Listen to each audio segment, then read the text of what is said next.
아멘. 우리 계속해서 노아에 대해서 말씀을 나누고 있습니다. 오늘이 세 번째 시간인데요. 첫 번째 시간에는 노아 시대의 죄악이 무엇이었는지를 살펴보았습니다.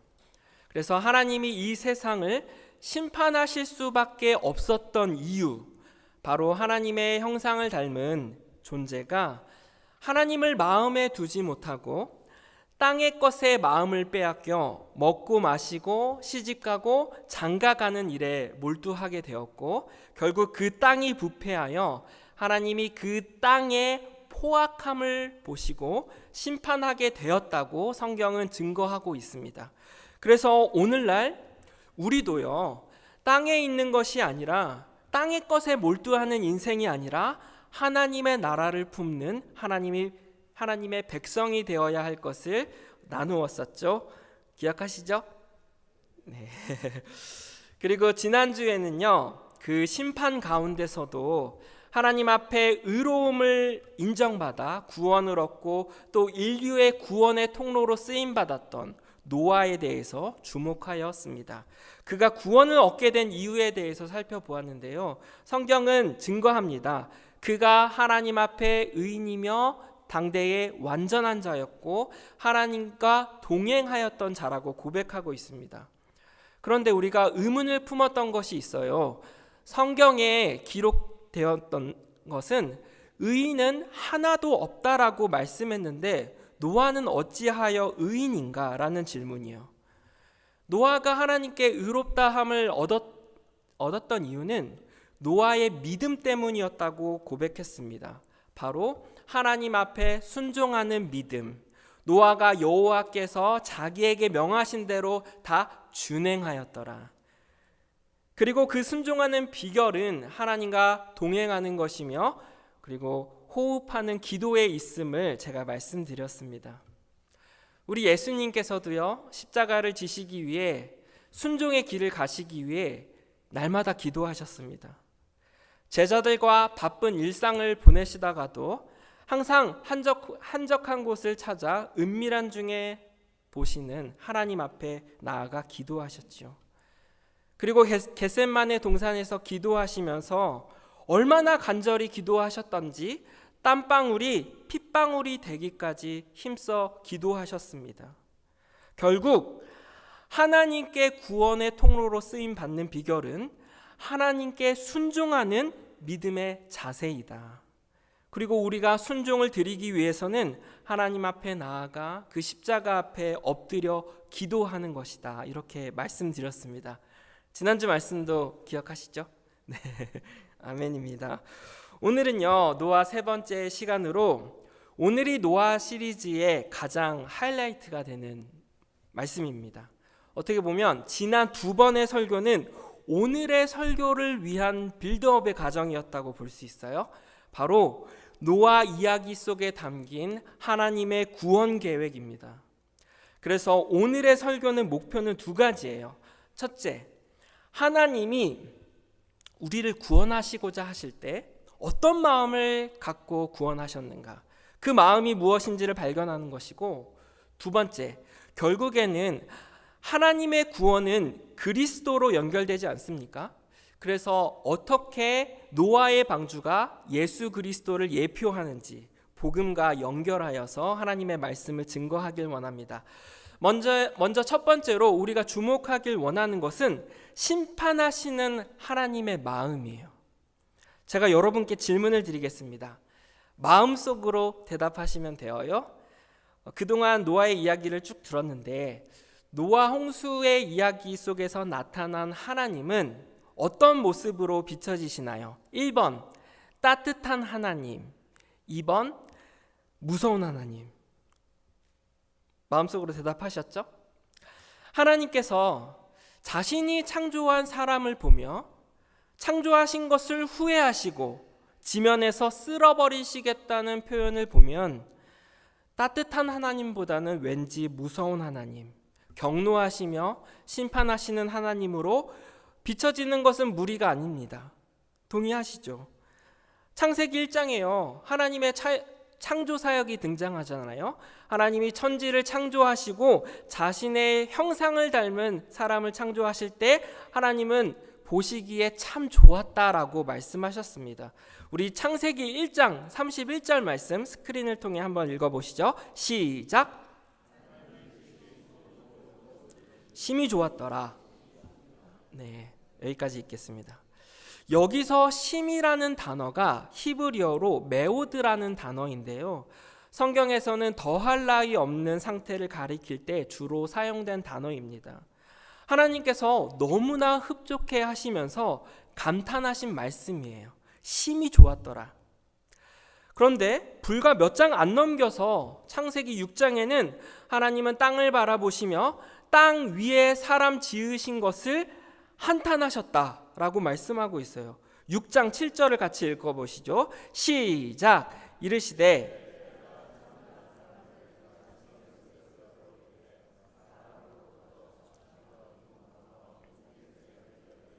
이는 내가 그것들을 지었음을 한탄함이니라 하시니라. 여기에서 등장하는 한탄이라는 단어는요, 마치 하나님께서 자신이 하신 일들을 후회하는 듯한 느낌을 줍니다. 실제로 최근의 성경 번역본들요, 새번역, 바른성경, 쉬운 성경에서는 모두 하나님이 후회하셨다라고 번역되어 있습니다. 영어 성경에도 그렇게 번역되어 있어요. 그리고 창세기 6장 5절도 읽어보시죠. 시작. 여호와께서 사람의 죄악이 세상에 가득함과 그의 마음으로 생각하는 모든 계획이 항상 악할 뿐임을 보시고. 이게 하나님의 심판의 이유예요. 인간이 마음으로 생각하는 모든 계획이 항상 땅의 것만 추구하고 악하기 때문에 하나님이 심판을 하시기로 작정하신 것이죠. 그런데요, 8장 21절도 읽어볼게요. 시작. 내가 다시는 사람으로 말미암아 땅을 저주하지 아니하리니 이는 사람의 마음이 계획하는 바가 어려서부터 악함이라. 내가 전에 행한 것 같이 모든 생물을 다시 멸하지 아니하리니. 자, 이 말씀은요, 노아 홍수 이후에 나타나는 말씀이에요. 노아가 방주에서 나와서 하나님께 제단을 쌓고 예배를 드리는 장면입니다. 노아가 번제를 드리자 하나님께서 방금 읽은 말씀을 말씀하신 거예요. 앞으로는 내가 땅을 저주하지 않을 것이다. 이유는 사람의 계획하는 바가 어려서부터 악하다라는 것입니다. 이 부분이 상당히 모순적이지 않습니까? 인간이 생각하는 바가 어려서부터 악하기 때문에 심판하셨는데 방주에서 나오자마자 말씀하시는 것이 앞으로는 내가 더 이상 땅을 심판하지 않을 거야. 그 이유는 인간이 생각하는 바가 어려서부터 악하다라는 것입니다. 이처럼 심판하시는 하나님의 모습 속에는 우리가 여러 가지 의문점을 가지게 될 수 있어요. 먼저 한탄하시고 후회하시는 하나님이요. 하나님의 속성 중에는 불변성이 있어요. 불변성. 그것이 무엇이냐면 하나님은 불변하시기에 하나님은 변하지 않는다라는 것입니다. 하나님은 불변하시기에 후회가 없으시다라는 것입니다. 그래서 우리가 그 하나님을 의지할 수 있는 것이죠. 여러분, 만약 하나님이 신이 변덕스러운 분이시라면 우리는 신의 변덕스러움에 마음에 항상 불안할 수밖에 없습니다. 그런데 우리 하나님의 속성은 불변하시고 후회함이 없으신 분이시죠. 민수기 23장 19절에도 보면 하나님은 사람이 아니시니 거짓말을 하지 않으시고 인생이 아니시니 후회가 없으시도다라고 말씀하였습니다. 그런데 왜 노아 홍수 스토리에는 하나님이 후회하셨을까요? 왜 한탄하셨을까요? 그리고 인간이 악하기 때문에 심판을 하셔놓고선 심판 이후에 내가 다시는 땅을 저주하지 않을 거야. 홍수 심판을 내리지 않을게. 그 이유는 너희가 여전히 악하기 때문이야. 이런 심판하시는 하나님의 마음이 어떤 마음인지 정확히 구분하기가 어려운 것이 사실입니다. 그래서 이것이 오늘 설교가 그리스도라는 복음으로 연결되는 첫 번째 단추가 됩니다. 자, 그래서 먼저 제가 제기했던 의문점들에 대해서 하나하나 성경에서 답을 찾고자 하는데요. 먼저 왜 하나님은 한탄하셨는가? 하나님은 후회하지 않으시는데 왜 후회하셨나를 먼저 살펴보도록 하겠습니다.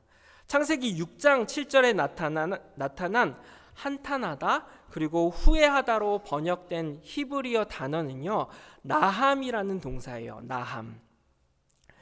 그런데 이 단어가 다른 성경에서 어떻게 쓰였는지를 알아볼 필요가 있습니다. 그래서 요나서 3장 10절을 함께 읽겠습니다.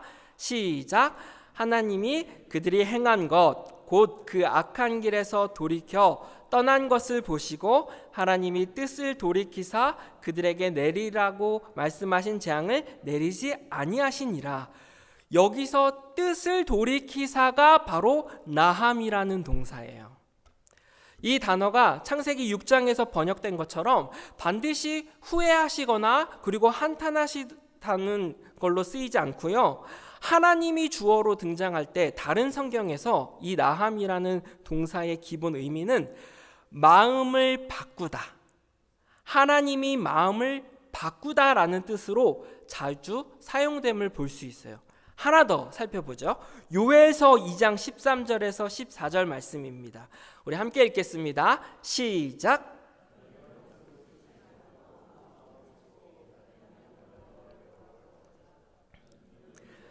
자비로우시며 노하기를 더디하시며 인애가 크시사 뜻을 돌이켜 재앙을 내리지 아니하시나니 주께서 혹시 마음과 뜻을 돌이키시고 그 뒤에 복을 내리사 너희 하나님 여호와께 소제와 전제를 드리게 하지 아니하실는지 누가 알겠느냐.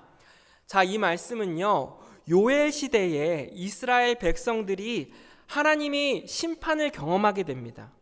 거대한 메뚜기 떼 재앙과 가뭄을 경험해요. 이때 요엘 선지자가 심판 중에 백성들에게 외쳤던 말씀이에요. 너희가 여호와께로 돌아와라. 여호와께로 돌아와라. 왜냐하면 하나님이 마음을 바꾸실 수도 있다라는 거예요. 왜냐하면 그분은 은혜로우시며 자비로우시며 노하기를 더디하시기 때문에 인애가 크신 하나님이시기 때문에 너희는 여호와께로 돌아와라. 심판 중에 있지만 너희가 여호와께 돌아온다면 하나님이 너희를 회복하게 하실 거라는 것이죠. 이때 하나님이 마음을 바꾼다라고 쓰인 단어가 바로 나함이 쓰여진 것이죠. 또 등장해요. 요나서요. 요나서에서도 등장하는데요. 요나가 니느웨 성에 가잖아요. 니느웨에 대한 심판의 메시지를 전하자 왕이 백성들에게 조서를 내려서 백성들을 금식하게 하고 하나님께 기도할 것을 명령했어요. 이렇게 명령했어요. 요나서 3장 9절 읽겠습니다. 시작. 하나님이 뜻을 돌이키시고 그 진노를 그치사 우리에게 멸망하지 않게 하시리라. 그렇지 않을 줄을 누가 알겠느냐 한지라. 왕이 백성들에게 권면하는 것이 이것입니다. 너희들 금식하고 하나님께 부르짖으며 기도해라. 왜냐? 하나님이 마음을 바꾸실 수도 있잖아. 그래서 우리를 멸망하지 않게 하실 줄 너희가 어떻게 아느냐. 우리가 회개하면 하나님이 그 심판을 철회하실 것이야. 왜냐? 하나님은 우리를 향한 긍휼이 너무 크시기 때문이야. 이렇게 백성들에게 말씀했던 것이죠. 그러자 실제로 하나님이 이 기도에 반응하셨어요. 요나서 3장 10절 우리 다 같이 읽겠습니다. 시작. 하나님이 그들이 행한 것 곧 그 악한 길에서 돌이켜 떠난 것을 보시고 하나님이 뜻을 돌이키사 그들에게 내리리라고 말씀하신 재앙을 내리지 아니하시니라. 여기서도 나함이 쓰였어요. 결국 노아의 홍수 이야기 속에서 하나님의 마음이 무엇이냐면요, 인간이 어려서부터 악한 마음이 있기 때문에 심판을 결정하셨어요. 이것은 하나님의 공의의 문제예요. 우리가 하나님 앞에 범죄하였기 때문에 그분은 심판하실 수밖에 없어요. 그래서 홍수를 이 땅 가운데 내리기로 작정하신 것이죠. 그러나 하나님의 그 심판하는 마음에는 고통이 있으셨습니다. 그래서 근심하셨어요. 그래서 창세기 6장 6절은 이렇게 보는 것이 가장 좋은 번역이에요. 제가 읽어드릴게요. 땅 위에 사람 지으셨음을 근심하시고 마음을 바꾸기로 하셨다.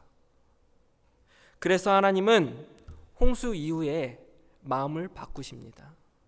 사람은 어려서부터 악하기 때문에 하나님이 특별한 방법을 강구하시겠다는 거예요.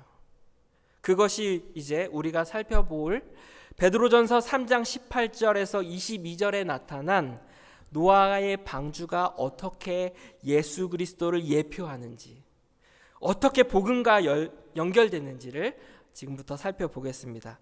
먼저는 베드로전서 이 3장의 말씀의 백그라운드를 좀 설명을 드릴게요. 이 말씀은 베드로가 당시 로마 제국 아래에서 괴롭힘을 받았던 초대교회 성도들에게 위로하고 권면하는 내용이에요. 베드로는 그들에게 예수님의 고난과 부활을 이야기하면서 예수님도 이 땅에 계실 때는 고난을 당하셨다. 우리를 위해 잠시 고난을 받으셨으나 결국 그 고난을 통해서 하나님의 그 십자가 사역을 완성하셨고 또 하나님 하늘나라의 보좌에 앉으셨다라는 것을 그들에게 상기시키면서 너희가 의를 위해 핍박받는 것, 고난받는 것을 두려워하지 말고 오히려 기쁨과 소망을 갖고 살아갈 것을 권면하는 말씀이에요. 자, 이제 베드로전서 3장 18절을 읽겠습니다. 시작. 그리스도께서도 단번에 죄를 위하여 죽으사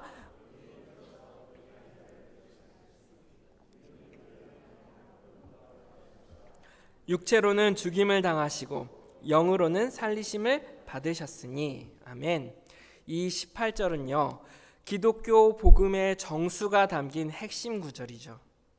예수님의 죽으심과 고난과 부활, 그리고 생명, 십자가 사건을 소개하고 있습니다. 그러면서 베드로는요, 예수님의 이야기를 꺼내는 가운데 갑자기 노아와 연결시키기 시작합니다. 19절을 한번 읽어보시죠. 19절 시작. 그가 또한 영으로 가서 옥에 있는 영들에게 선포하시니라. 방금 읽은 19절의 내용이 조금 다소 어렵게 느껴질 수 있는데요, 차근차근 풀어보겠습니다.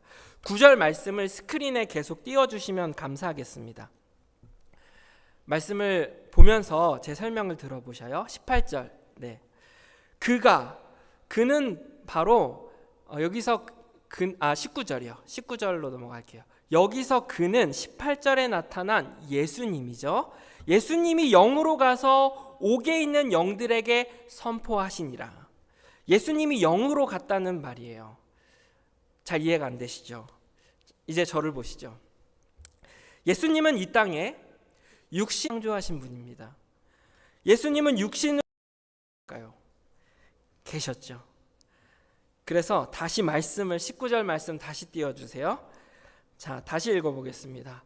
그가 또한 영으로 가서, 이 말씀은 예수님이 영으로 계실 때 옥에 있는 영들에게 선포하셨다는 것입니다. 자, 그러면 옥에 있는 영들은 무엇이냐? 20절에 바로 답이 나와 있어요. 20절 앞부분 같이 읽겠습니다. 시작. 그들은 전에 노아의 날 방주를 준비할 동안 하나님이 오래 참고 기다리실 때에 복종하지 아니하던 자들이라. 20절에 설명한 것처럼 옥에 있는 영들이라 함은 노아가 방주를 짓던 시대에 불순종했던 자들을 가리킵니다. 노아 시대에 땅의 것만 바라보던, 어둠의 권세 잡은 자 밑에서 신음하던 사람들이요.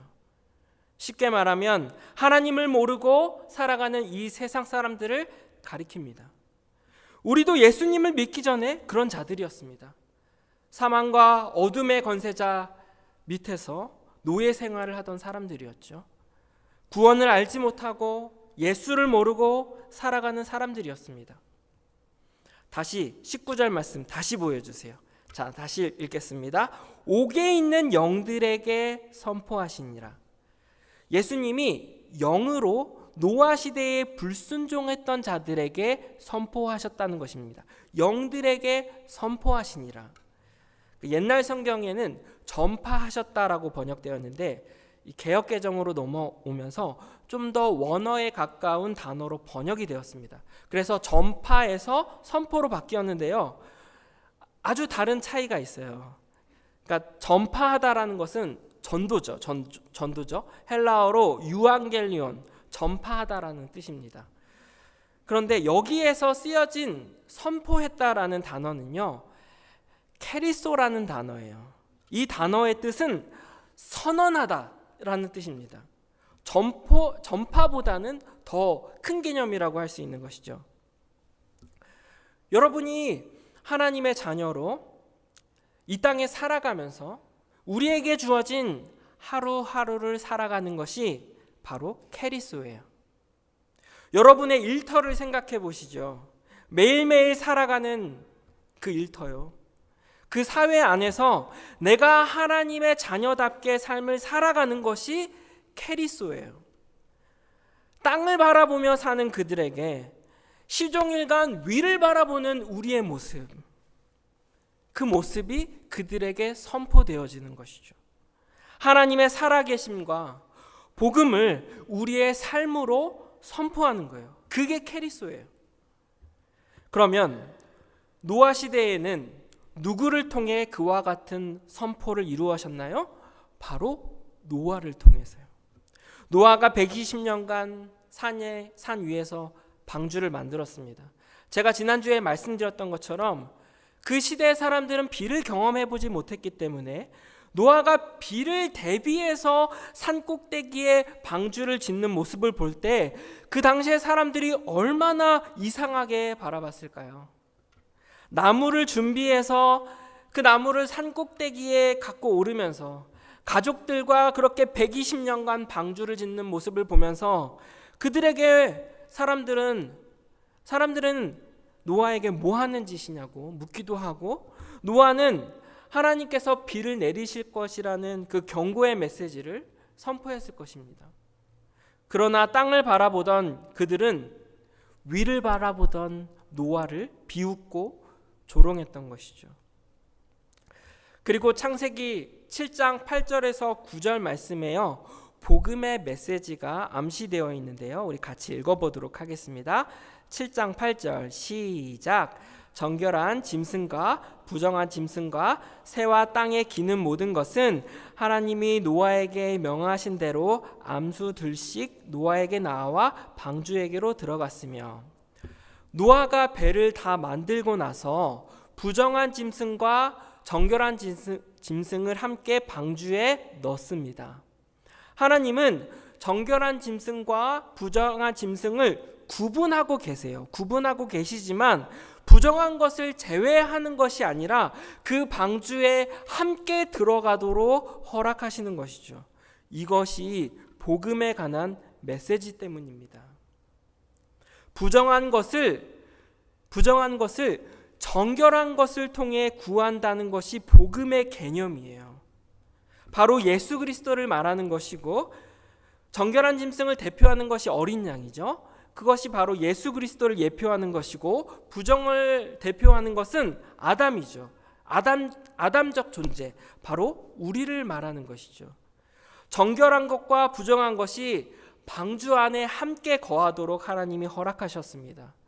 곧 예수 그리스도를 통해서 구원받으실 것을 방주에 태우면서 암시하고 있는 복음의 말씀인 것이죠. 또 하나님께서는 노아가 방주를 잘 설계할 수 있도록 직접 말씀하셨는데요. 그러면서 당부하신 것이 있어요. 바로 창을 위로 내게 하셨어요. 방주의 설계를 보면 창을 통해 하늘을 바라볼 수 있게 하셨습니다. 출입문은 옆으로 내셨지만 창은 위로 내었습니다.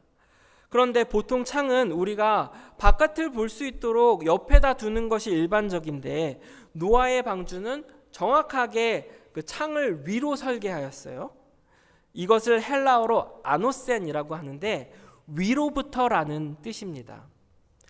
예수님이 니고데모에게 내가 위로부터 거듭나야 된다라고 말씀했을 때 그 뜻이 바로 이 뜻이에요.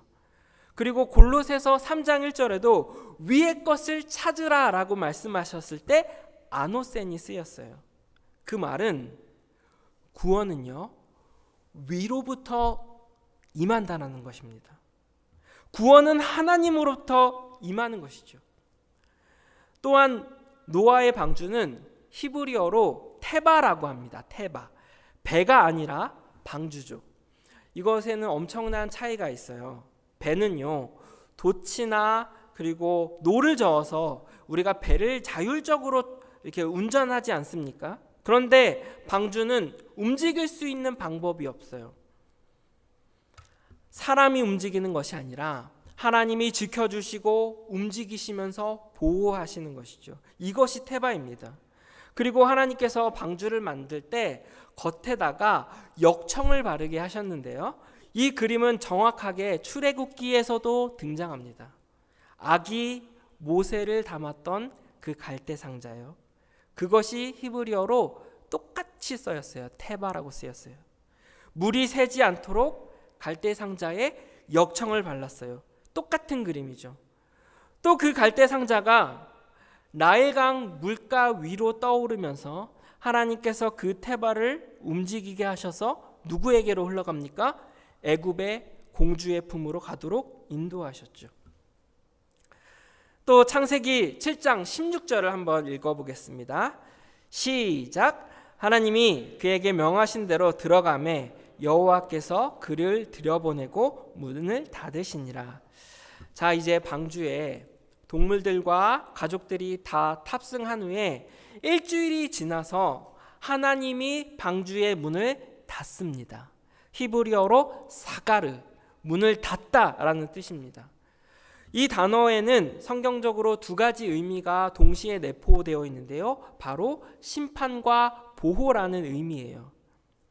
방주 안에 있는 사람들과 동물들에게는 문이 닫히는 순간 보호가 일어납니다. 안전한 보호요. 그런데 순종하지 않던 옥에 갇힌 영들에게는 문이 닫히는 순간 구원의 기회를 완전히 상실해버리는 심판이 임하는 것이죠.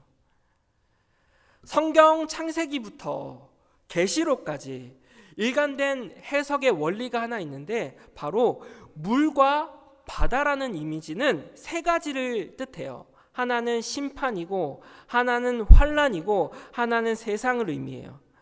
그런데 그 물이라는 심판에서 방주 안에서는 보호가 되고, 방주 밖에서는 무슨 역할의 기능을 하죠? 심판의 기능을 하죠. 방주의 문은 노아가 닫은 것이 아니라 하나님이 닫으셨습니다. 하나님이 시간을 정하셔서 닫았습니다. 이 문은 한번 닫히면 끝나요. 계속해서 베드로전서 3장 21절부터 다시 읽겠습니다. 3장 21절 시작. 물은 예수 그리스도께서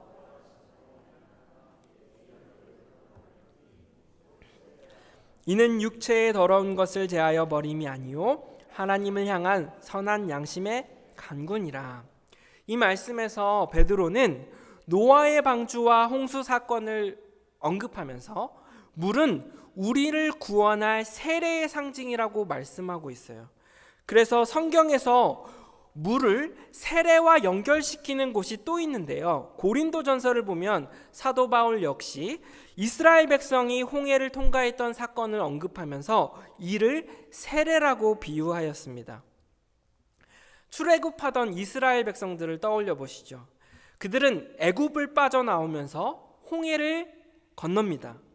그때 물 가운데를 지나죠. 그것이 세례입니다. 세례는 물 가운데서 죽었다가 약속에 대해서 다시 살아나는 것이 세례예요.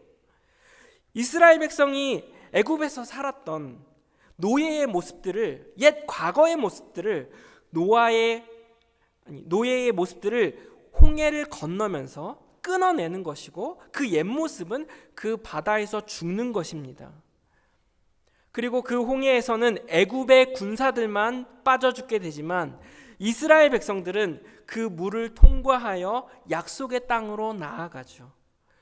물이 상징하는 세례란 바로 그리스도와 연합을 의미합니다. 그러므로 우리가 하나님의 심판으로부터 구원할 방주는 오직 그리스도 한 분뿐임을 성경에서 증거하는 것이죠. 곧 노아의 물 심판의 때에도 인류를 구원할 수단은 오직 하나님께서 지시하신 방주 한 척뿐이었듯이 마지막 심판의 때에도 우리를 구원할 방주는 오직 하나님의 독생자 그리스도 한 분뿐이라는 것입니다. 그렇기에 베드로는 20절에서 세례를 통한 구원을 언급하며 이는 그리스도의 부활로 말미암는다라고 분명히 말씀하고 있는 것입니다. 다시 제가 너무 왔다 갔다 하죠. 창세기 8장 20절을 돌아가 보겠습니다.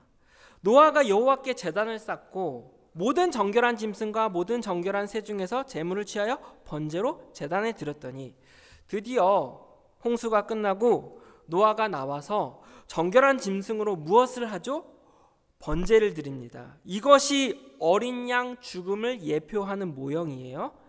그리고 하나님이 이렇게 말씀하시죠.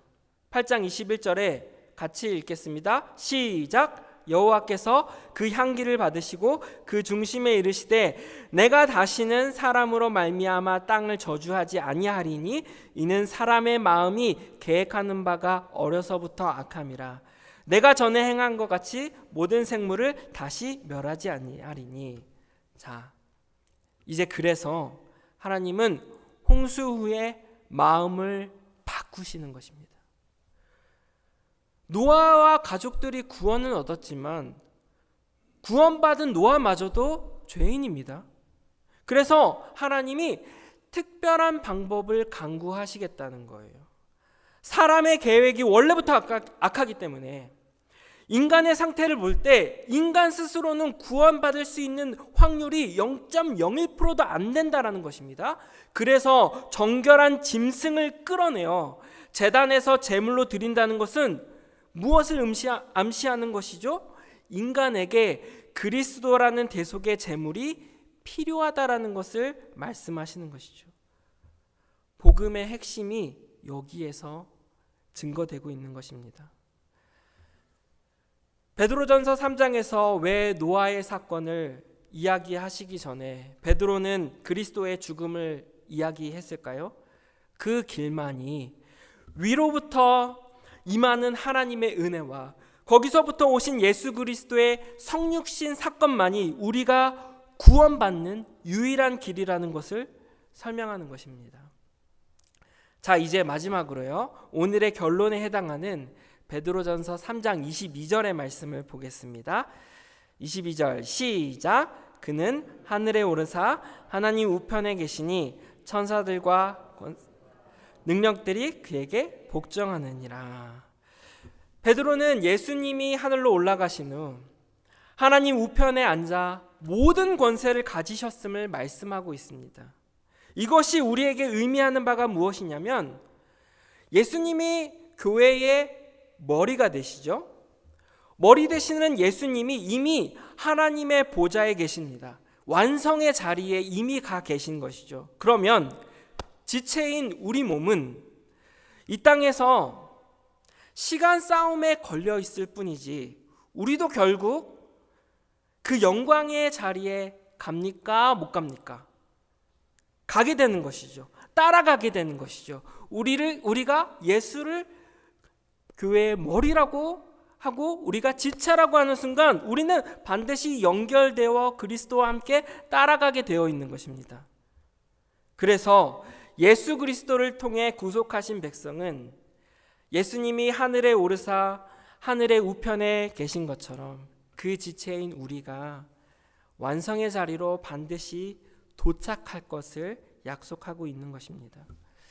이 복된 소식이 여러분의 삶 가운데서 여러분의 마음을 흔들고 있는 유혹과 시험과 도전이 있을지라도 결코 염려하지 마시고 땅의 것을 바라보지 말고 위를 바라보며 약속 붙들고 구원의 통로 되시는 예수님만 바라보며 승리하시기를 축복합니다. 오늘 이 시간에요. 언제나 내 모습 이 찬양 같이 하시고 우리 세 가지 공동의 기도 제목을 나누고 같이 기도하도록 하겠습니다. 오늘 이 찬양 고백하실 때 주님, 나를 구원하신 주님, 내가 구원을 받을 길은 오직 그리스도이십니다. 이것을 고백하면서 주님 내 안에 있기를 원합니다 라고 고백하며 이 시간 주님께 담대히 나아가겠습니다.